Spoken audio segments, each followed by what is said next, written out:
What is up, YouTube people? Northeast Ohio Sports Cards here to talk a little baseball.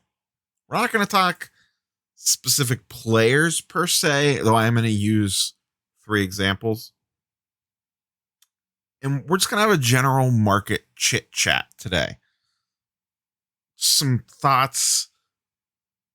If we think the baseball market's going to follow the recent movements of the basketball and football market and what they did once the seasons actually started.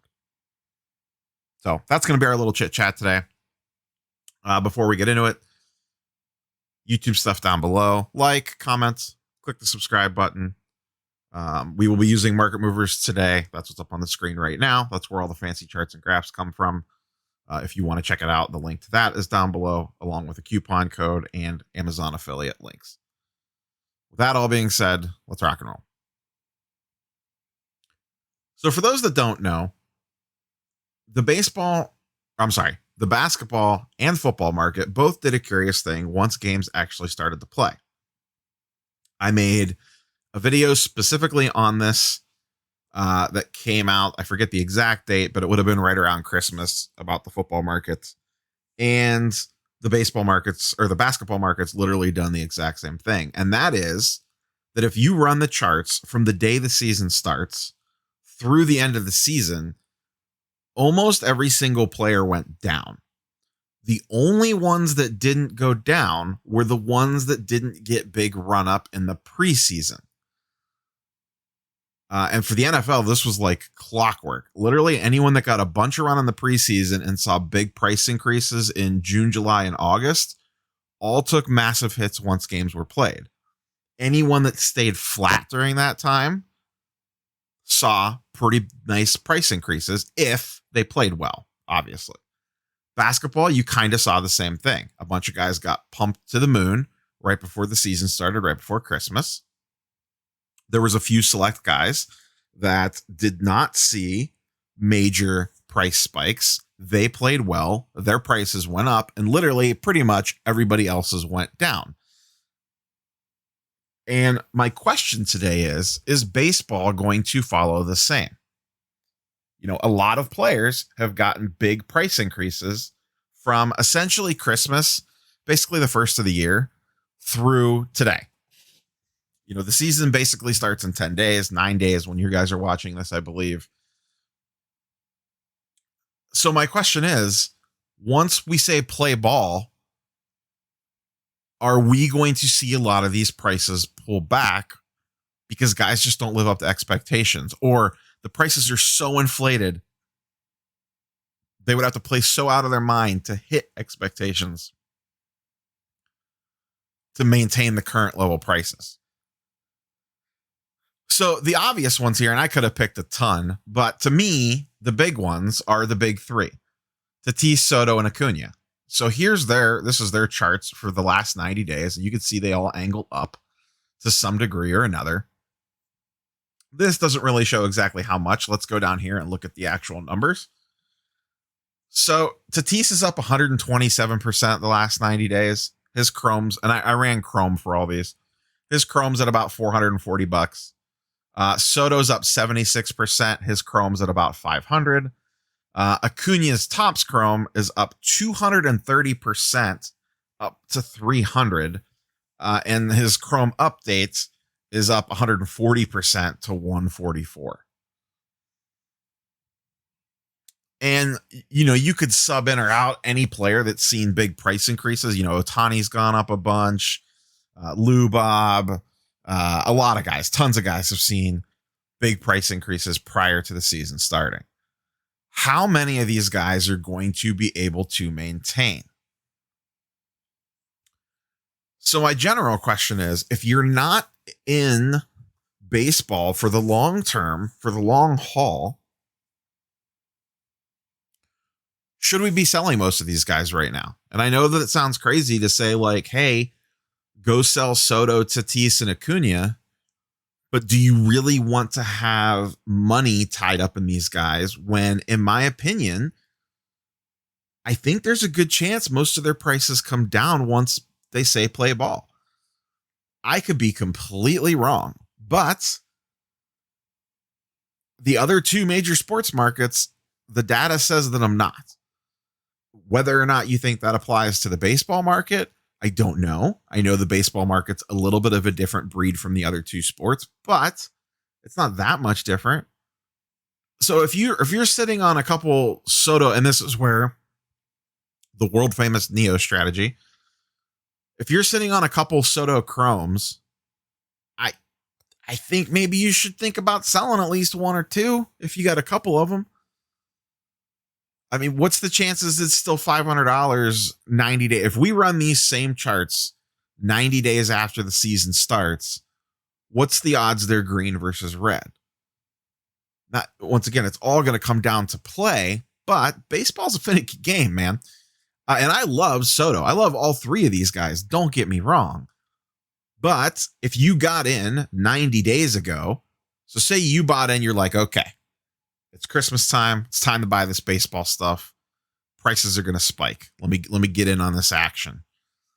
And you bought 4 Sotos for $285, and you could sell them for $500 after they've gone up 76%. I think you'd be silly not to sell off at least a couple of them. If you bought 4, you basically spent a little over $1,000. You could sell 2 right now, make back almost all your money, and then free roll 2 into the season. You know it's not going to crash, but is this peak value for this card for the season? Look at Acuna, $91 if you bought back on December 22nd. Once again, say you bought 4 of them. Let's say you paid $100 a piece for 400. Now they're $300. You could sell 2 of them, make a $200 profit, and have 2 left over to roll into the season.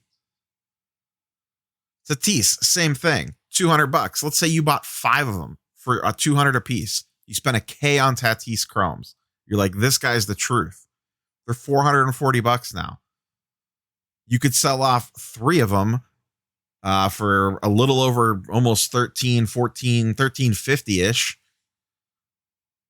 Make $300 and still have 2 to keep rolling with. If I had multiples, you could be damn sure I'd be looking to sell off a couple right now. I have 2 Soto papers. I don't have Chromes. I have 1 Acuna Topps Chrome, not update. I sold the other one off last year for like $220, $240, I think, when his prices peaked back up again after he came back from injury. The 2 Soto papers I got into pretty cheap. I'm just going to kind of ride those since I only have 2 of them. And those haven't seen as big a price increases as the Chrome have. But I would gladly trade my 2 papers for a Chrome and something else. I would for sure look to do that. Like I would take the profits that I made on my 2 paper Sotos to turn into a more rare Soto, if you will.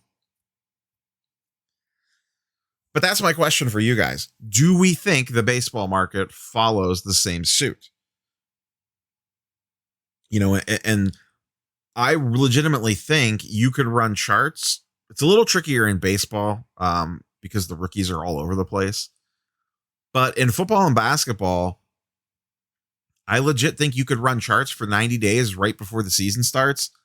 Look to see what players haven't gone up, buy them, and hope that they play well. Make smart buys, pick players that you think should have gotten run up that haven't, et cetera, and you'll be fine. I legit wonder if you could do the same thing in baseball. Like I said, it's a little trickier because it's not as clean as saying, just show me all the Topps Chrome rookies from a certain year because some of their rookies are Chrome, some are update, et cetera, and trying to piece together that puzzle. But you could do it. It would just take a little bit of effort. And then the opposite approach of, okay, who's all the players that have gone up a ton in whatever sport that it is, and then look to sell them. Look at this. This is the basketball chart going back 90 days. Zion down 32%. Ja down 26%. Luka down 30%. This is LeBron's 75th year card. Kobe White down 62%. Trae Young down 30%. RJ Barrett down 30%. And this is ranked in terms of number of sales. Zion Mosaic Base down 30%. Zion down 30%. Different Luka down 30%. Then we get some LeBron that's up. Tyler Hero down 60%. Donovan Mitchell up. Not surprising. He was one of the guys that did not see massive price increases prior to the run up to the season. He played well. His stuff went up. We got some Jordan in here and some stuff like that. Michael Porter Jr. down 30%. KPJ up once again. Did not see big price increases prior to the season starting. Just balled out now, and his stuff shot up. But you get the general idea. Let's look at the baseball market so far and go back 90 days.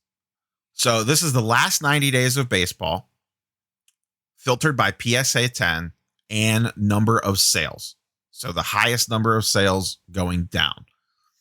So this also kind of gives you a good idea on like what cards are hot and whatnot. So number one, Tatis Topps paper up 75%. Soto paper up 60%. Tatis Chrome 130%. Pete Alonso up 33%. What are the odds Pete Alonso's down 30% once the season starts? Acuna up 200%. Wander Franco up 100%. Jason Dominguez up 90%. What's the odds Dominguez holds that once he's playing in the minors? Who else? More Acuna, Wander Franco, Jordan up 52%. Torres up 40%.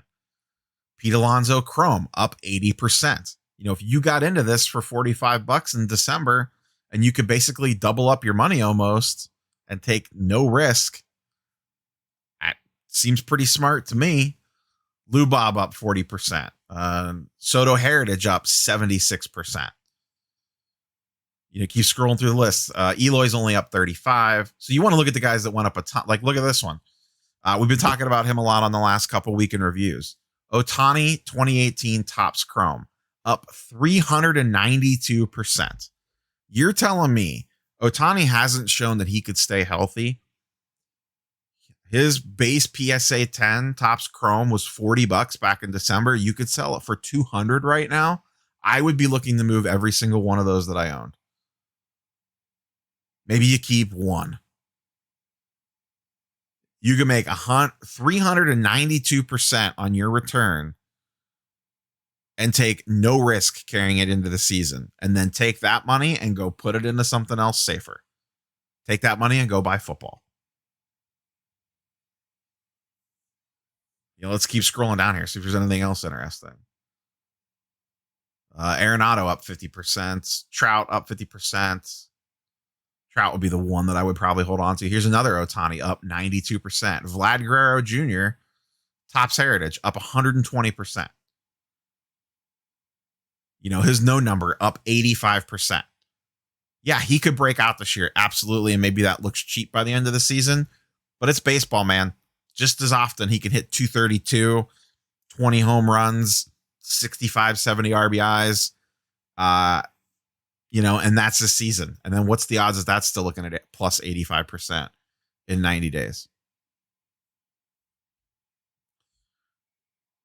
I can cherry pick any number of names off here. There's a few guys that maybe you'd want to hold in the season. Trout being one. Maybe Mookie Betts is up 75%. You want to hold him in the season, but who the hell knows what could happen? I'm really coming around to playing the seasonality of this stuff. Especially with football, but even more so the other sports now. At least the market has showed the last two major sports in the post-COVID bubble era that the prices run up prior to the season starting. Not that this is anything really that new, but it's more extreme now than it used to be. Prices run up, and in a lot of cases, those are the peak of the prices for the players. Then the season starts, and it all comes down to essentially luck, really. Does your guy get hurt or not, et cetera, et cetera. So if you're invested big in the baseball, I would take a hard look at your portfolio. How much gains has it made the last 90 or, since you got into it or whatever? And it might be a good time to sell off some of this stuff. This is basically there's a very good chance this is the peak of the baseball market. I mean, I'm going to go back to these three. I mean, these are the three. These are the three. This is the Luka, Zion, and Ja of Major League Baseball. What do we think the chances are so that would be April, May, June. In June, I run the 90-day charts, and all four of these cards are in the green. And that they're not red for going down. That's all I got for you guys today. Let me know what you guys think. Like, comment, sub. Catch you guys on the next one. Peace.